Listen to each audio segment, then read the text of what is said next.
Seu Alcides entrou dizendo: está feito. Essa desgraça não vai mais perturbar a minha família e nem a família de ninguém. E naquele exato momento eu comecei a passar mal. Eu tremia, cheguei a vomitar. A minha esposa me fez um chá e aos poucos eu fui melhorando. Passado umas 2 semanas, a lua estava nova. Era uma quarta-feira, por volta de 9h30. Eu estava sentado na varanda, olhando, contemplando aquela noite linda. Céu muito estrelado, e em questão de minutos meu corpo começou a tremer e a queimar novamente. Eu me lembro que corri em meio aos pés de café e, não aguentando mais de dor, caí ao chão. Aquela dor começou no meu estômago, uma dor insuportável. Eu rolava todo encolhido no chão. Parecia uma cólica muito forte. O meu corpo começou a queimar e ter espasmos. Eu me despi das roupas, fiquei de quatro, olhei para minha mão e meus dedos estavam se alongando e as minhas unhas começaram a ficar com uma coloração preta. Os meus pés se alongaram e senti os meus dedos se enterrarem na terra e o meu corpo já não era de um homem. Foi crescendo pelos e meu rosto deu origem a uma cara de animal. Eu deitei de costas e dali em diante eu não me recordo mais de nada. No dia seguinte, por volta das 5 da manhã, eu acordei na beirada de um rio, todo sujo e ensanguentado. Entre as minhas unhas havia sangue, eu fedia a podre e vomitava pedaços de animais com pelos e penas. Eu sentia os meus sentidos mais apurados, como a minha audição e o meu olfato. Minha visão, minha reflexão estavam muito melhor, mas ainda eu não me lembrava de nada da noite anterior.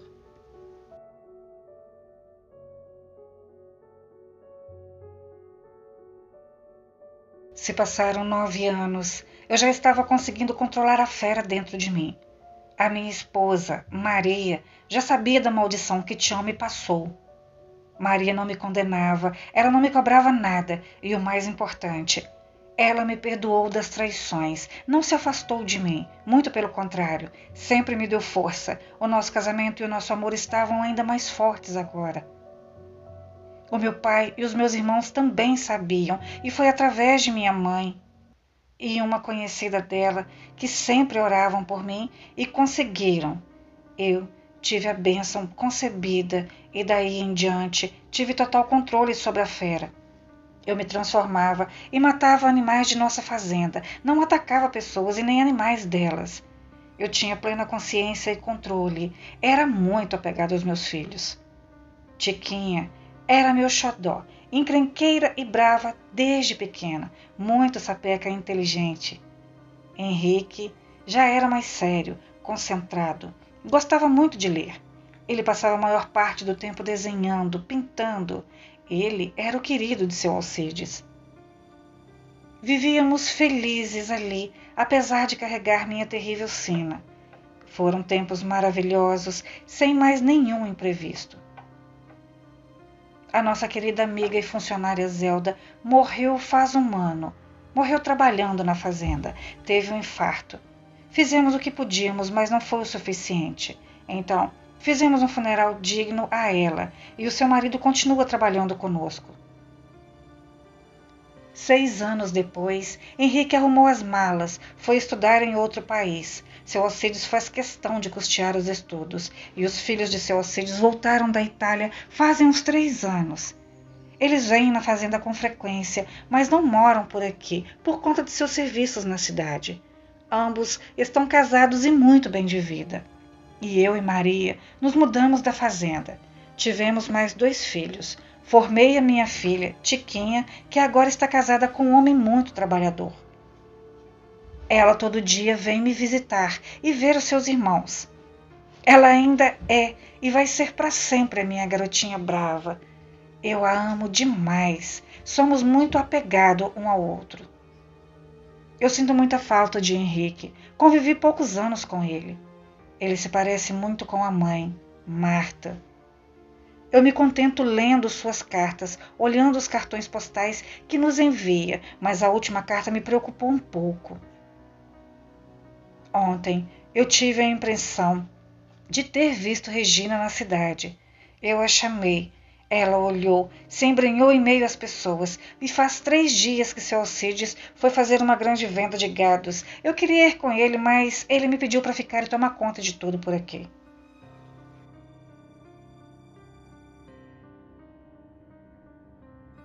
Maria abre a porta do casarão por volta das 9 horas da noite e se depara com um cesto. É um bebê dentro sem nenhum bilhete, apenas coberto por um pedaço de pano. Maria levou o bebê para dentro de casa, chamou o seu Alcides e ele já sabia do que se tratava. Sabia da criança e falou para Maria: cuida dele como se fosse seu filho, Maria. E assim foi feito. Ela cuidou daquela criança até os 16 anos de idade. Maria deu àquela criança o nome de Henrique, a pedido de seu Alcides. Henrique herdou as maldições de sua avó materna, mas ele era muito querido por todos ali da casa. O seu Alcides se apegou ao menino com a mesma facilidade que se apegou ao pai dele.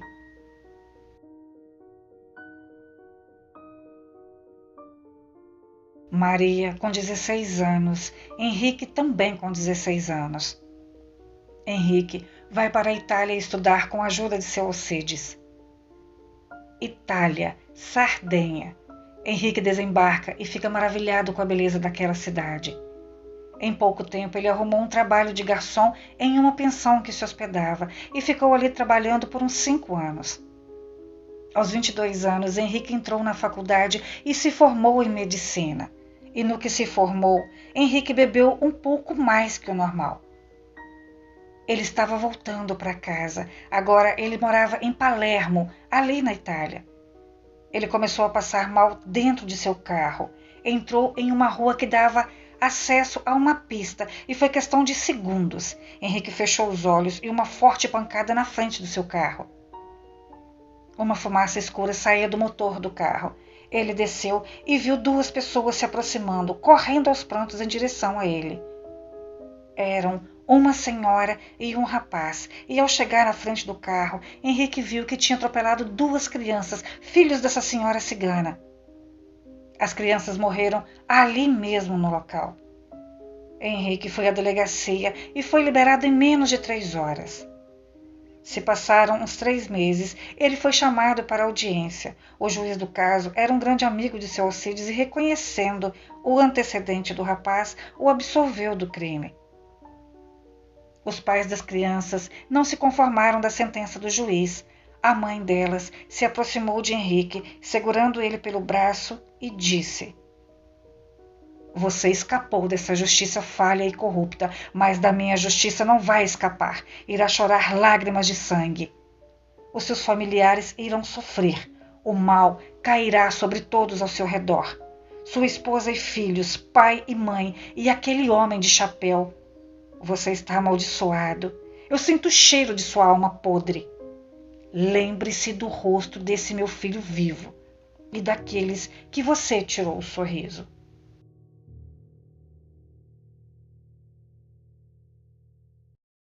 Regina e seu irmão Sebastião foram adotados por um casal de classe média. Os seus pais biológicos eram ciganos que se mudaram do Brasil, abandonando os 2 em um orfanato. Regina com 2 anos e Sebastião com apenas 9 meses de idade. Sebastião e Regina fugiram e começaram suas vidas como um casal. Ele herdou uma maldição de seu pai biológico e Regina também herdou. E com 16 anos, Sebastião teve sua primeira transformação. Foi quando atacou e matou seus pais adotivos. E, vendo que não se encaixariam em cidades grandes e por medo de serem presos, se mudaram para um sítio isolados de todos. Eles não eram de muitas amizades com ninguém. Regina engravidou de Sebastião e essa gestação gerou uma filha que deram o nome de Marta. Regina tinha um ódio muito forte de seus pais biológicos. Jurava que um dia, ainda nem que fosse a última coisa em vida, mataria os 2. Anos se passaram. Sebastião, por 5 anos, trabalhou em uma fazenda. Ele tinha um amigo que gostava muito desse homem, conhecido como Francisco, um senhor vendedor de carnes. Seu Francisco frequentava a casa de Sebastião várias vezes na semana, mas só que o seu Francisco se engraçou com Regina e falou umas coisas deselegantes para ela. E a mesma contou a Sebastião, que ficou irado com o amigo e jurou que Francisco iria pagar caro pelo desrespeito à sua esposa.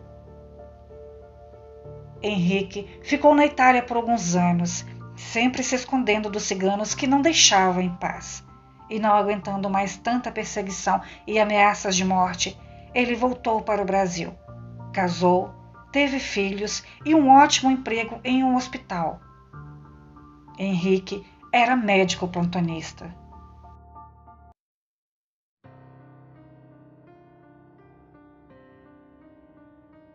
Doutor Henrique, 38 anos de idade. Hospital Central, cidade do interior de Minas Gerais, o ano de 1967. Capacidade máxima 300 pessoas, 15 leitos, 8 médicos, 26 enfermeiros, 10 faxineiras. Turnos diários de 12 por 36. Noite de 21 de abril de 1967. Um ano depois da inauguração, Henrique é contratado. Doutor Henrique, um cirurgião geral formado na Itália, veio trabalhar no Brasil e, em 11 de novembro de 1970, 3 anos depois, a exatamente 1h35 da manhã, deu entrada um paciente no início com indício de AVC e com vários arranhões e mordidas profundas no corpo. Noite de plantão de Henrique, a correria teve início na portaria do hospital. Por favor, mantenham a calma e vá acalmando também o paciente. Deitem o paciente, colocando-o em posição lateral para evitar que a língua obstrua a garganta. Glória, tente identificar as queixas do paciente, tentando saber se tem alguma doença ou se faz uso de medicamentos. Assim, dizia ao Dr. Henrique. Senhor, o senhor está conseguindo me ouvir? Indagou a enfermeira Glória. O senhor teve alguma perda súbita de força ou formigamento no rosto, braço ou perna de um lado do corpo? Teve alguma dificuldade de falar, perda de visão repentina em algum dos 2 olhos? Ou o senhor teve dor de cabeça forte e sem causa aparente e vertigem ou dificuldade de caminhar? O paciente não conseguia responder nenhuma das perguntas, se mantendo imóvel às perguntas da enfermeira. Doutor Henrique, ele tem ferimentos de mordidas e arranhões nas pernas. Dr. Henrique ordenou que levassem o mais rápido possível para a unidade de terapia intensiva, para que os primeiros socorros fossem dados ao paciente. Esse subtipo de AVC é grave e tem altos índices de mortalidade. Muitos sintomas são comuns aos acidentes vasculares isquêmicos e hemorrágicos, como dor de cabeça muito forte, de instalação súbita, sobretudo se acompanhada de vômitos. E mal terminou de falar o Dr. Henrique e o paciente começou a vomitar e ter vários espasmos involuntários. Rapidamente foi levado à sala de cirurgia. A possibilidade de reversão do problema vai depender da extensão do derrame, da área do cérebro atingida e dos tipos de tratamento disponíveis. Entre as principais sequelas que um AVC pode deixar, além da morte na maioria dos casos, são perdas de fala, perda dos movimentos ou do contato com o meio externo. Como assim, Dr. Henrique? Estado vegetativo? Sim, Glória, respondeu o Dr. Henrique. Perdemos o paciente, doutor. Perdemos. Ele se foi. Horário do óbito, Glória. 2h11, doutor. Gritos de socorro acordaram o morador da área rural.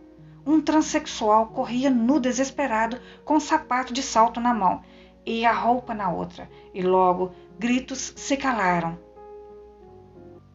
Por volta das 5h45 da manhã, um trabalhador avistou um corpo aparentemente de uma mulher jogado próximo a um córrego. Ele acionou a polícia, que em 10 minutos estava no local. O perito criminal de investigação civil, Almeida, chegou e perguntou.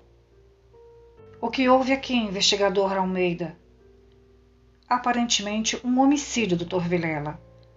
Quem acionou a polícia está presente no local? Indagou o delegado Vilela.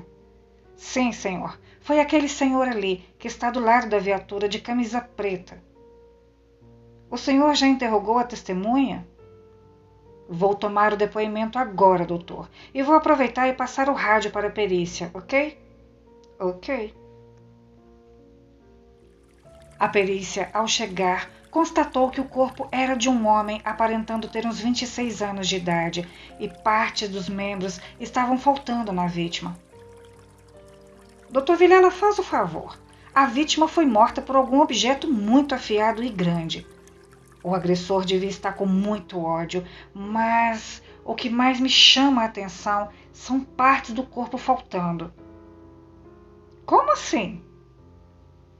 Está faltando a mão esquerda, as orelhas, os dentes e os olhos da vítima foram arrancados. Pedaços da coxa esquerda, parece que foi mordida, dilacerada por algum animal de porte grande. Uma onça? Algo maior, senhor.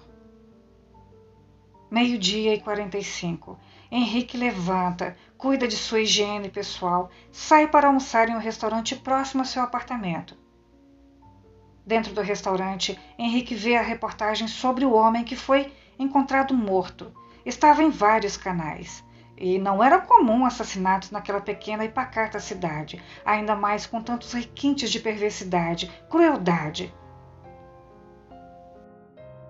A esposa de Henrique, Marcela, trabalhava em uma escola particular da cidade recém-inaugurada e seus 3 filhos, 2 meninas, uma com 8, outra com 9 e um menino de 11 anos, estudavam na mesma escola que a mãe era diretora e sempre chegavam em casa por volta de 17h15. Tudo normal ocorrendo naquela noite agradável. Pediram pizzas, assistiram os filmes e as crianças foram dormir. Por volta das 2h, a menina mais nova de Henrique entra no quarto e chama: Papai, papai. Henrique olhou a menina em pé na porta, encostada no batente, e diz: Que foi, filha? Volta a dormir, tá tarde já. Mas papai, a sala está cheia de sangue. Tem um rastro de sangue que vai da cozinha até a sacada da sala, e a mamãe está sangrando muito pela boca. Ela está deitada do lado do sofá. Por favor, olhe para mim, papai. Eu estou pegando fogo e sangrando também. Henrique dá um salto da cama e corre, acende a luz, vai até o quarto das crianças e estava tudo normal. As crianças estavam dormindo e a sua esposa dormindo. Aquilo não passou de um pesadelo. No dia seguinte, Henrique se levantou cedo e foi tomar seu café e o telefone tocou e ele atendeu. Alô? Alô? Com quem falo? É com o Dr. Henrique? Sim, é ele. Você não se lembra de minha voz, mas vai se lembrar de minha face. Sou o pai das crianças que você assassinou na Itália. Me diz como está sua esposa e sua filha mais nova. Teve sonhos bons na noite passada? Eu posso sentir o cheiro do seu medo. Não deixe sua garotinha sozinha. Que isso? Você está tremendo. Disse isso e deu uma gargalhada. Henrique era um homem que raramente não lhe faltava palavras sábias, e dessa vez ele se calou e rapidamente desligou o telefone. Ele foi ao banheiro passar uma água no rosto e, através do espelho, pôde ver por uns segundos a cabeça de um cachorro com traços humanos. Ele soltou um grito de susto, caindo para trás, sentado com a mão tapada no rosto. Ele se levantou vagarosamente e a imagem já tinha sumido. Eram 6h30. Glória saía de casa em direção ao seu pontão, e ao sair do ônibus ela precisava caminhar uns 4 quarteirões até o hospital. E naqueles quarteirões não haviam casas próximas, existia apenas algumas empresas que fechavam às 6h. Glória estava andando e sentiu um forte cheiro de podre e começou a ouvir barulhos de algo rosnando e caminhando atrás dela. Ela olhou para trás e o que viu a deixou sem chão. Atrás de Glória tinha um animal acinzentado, abaixado, com o rosto rente ao chão.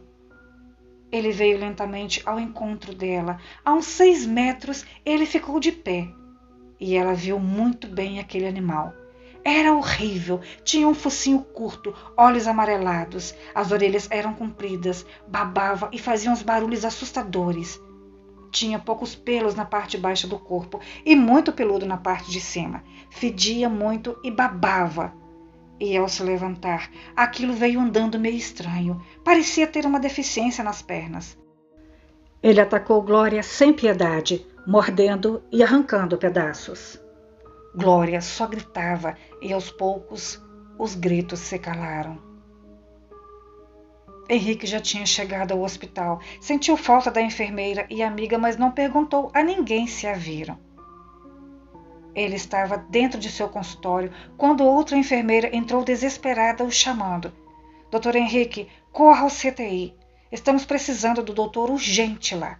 E ao chegar lá, Henrique se deparou com o corpo de Glória mutilado.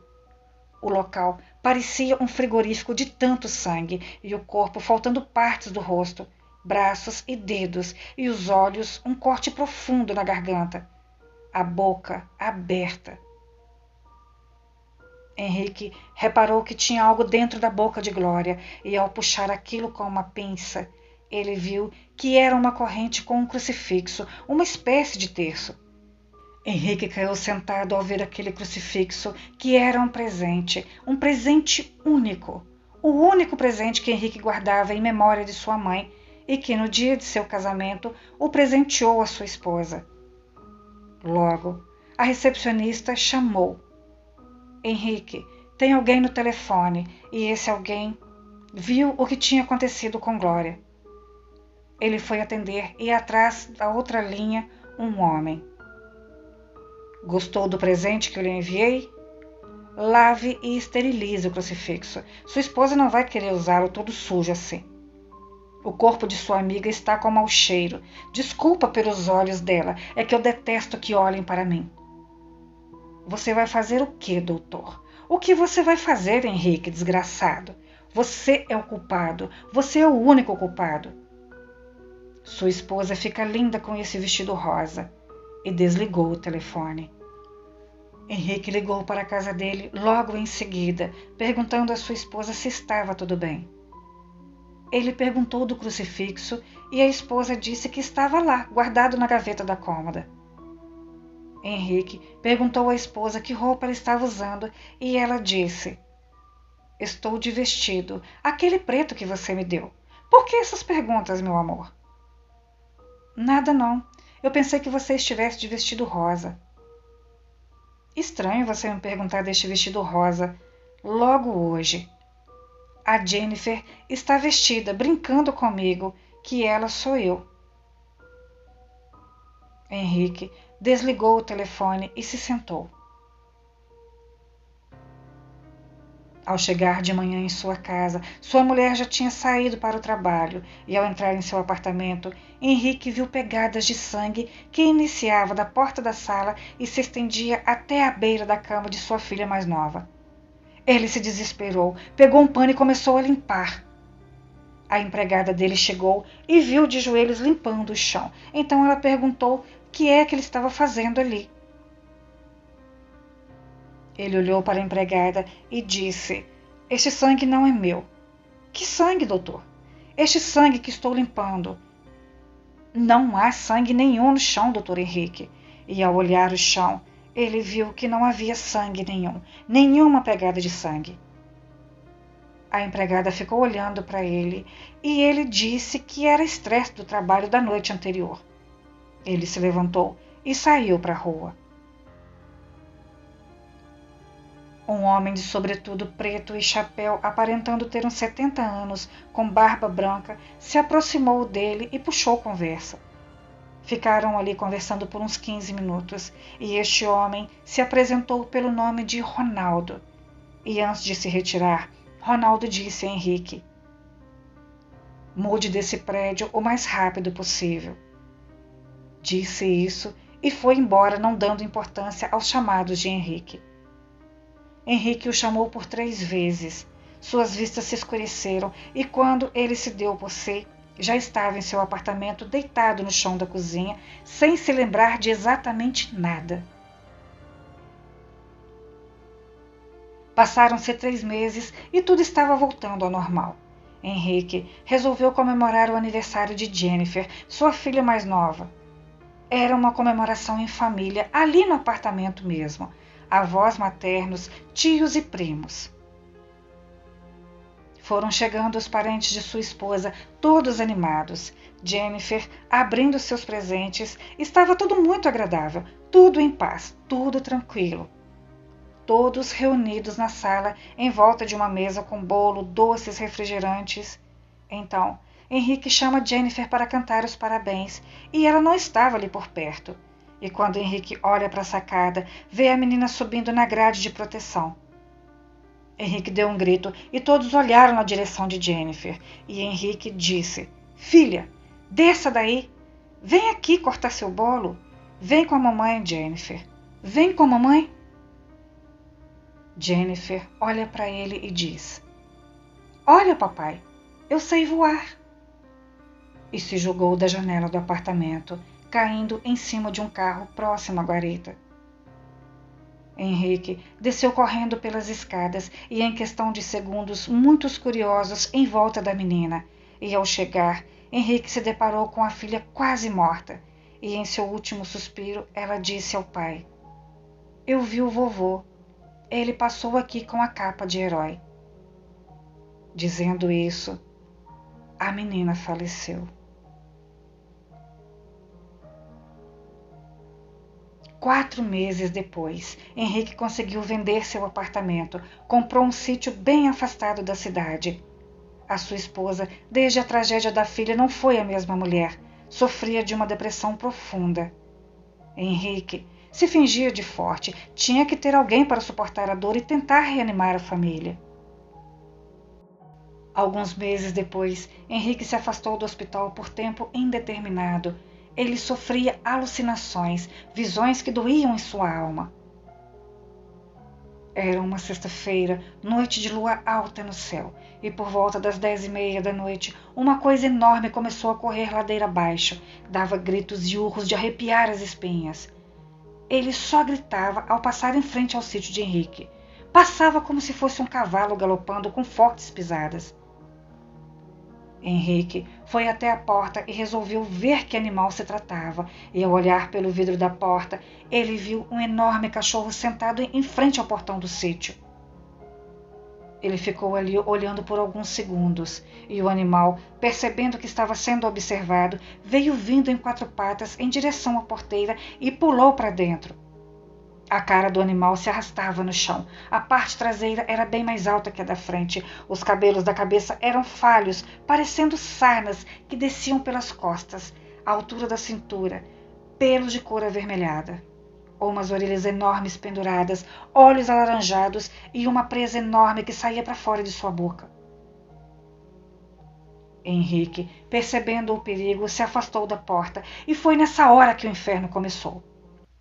O seu filho acordou aos gritos e o alvoroço daquele animal começou. Ele deu uma pancada forte na porta que o vidro se quebrou.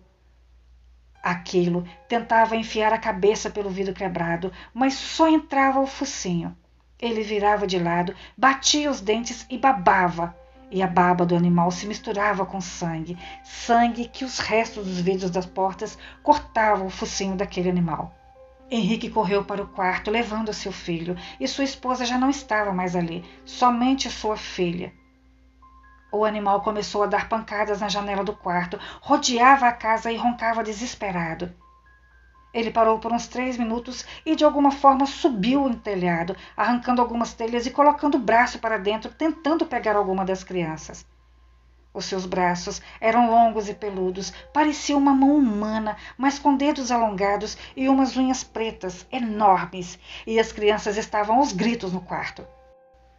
Henrique foi para o banheiro com elas, e aquilo em cima do telhado o acompanhou. E foi quando ele ouviu um tiro, e logo em seguida um grito horrível do animal, que saiu correndo por cima do telhado, quebrando algumas telhas. Ele pulou no fundo da casa e sumiu correndo o sítio adentro. Henrique saiu do banheiro, deixando seus filhos lá, e foi ver o que tinha acontecido lá fora. E ao sair com muita cautela, ele vê sua esposa sentada no chão com uma arma na mão. Amor, você acertou aquilo? O que era aquilo, meu amor? A mulher não respondia nada, permanecendo imóvel. Henrique se aproximou da esposa, pegando-a pelo braço, e ela disse que não queria ser tocada. Ela foi se levantando, deu a volta na casa e parou em frente à janela do banheiro onde se encontravam as crianças. Lá dentro, as crianças olhavam a mãe e o pai pela janela. Ela mandou um beijo para as crianças e deu um tiro no ouvido. Antes mesmo de cair, Henrique a segurou no colo, sentou-se com a esposa entre os braços e, aos gritos, ele disse: Deus, por que eles e não eu? Gritos que se misturavam aos choros dos filhos da janela do banheiro. Henrique pegou a arma, colocou na boca e por 3 vezes puxou o gatilho. E por 3 vezes as balas falharam. Por 3 vezes ele suplicou a Deus. Por 3 vezes ele gritou antes de desfalecer com a esposa nos braços. E ao longe, na lateral da casa, 2 olhos alaranjados observava com satisfação a desgraça daquela família.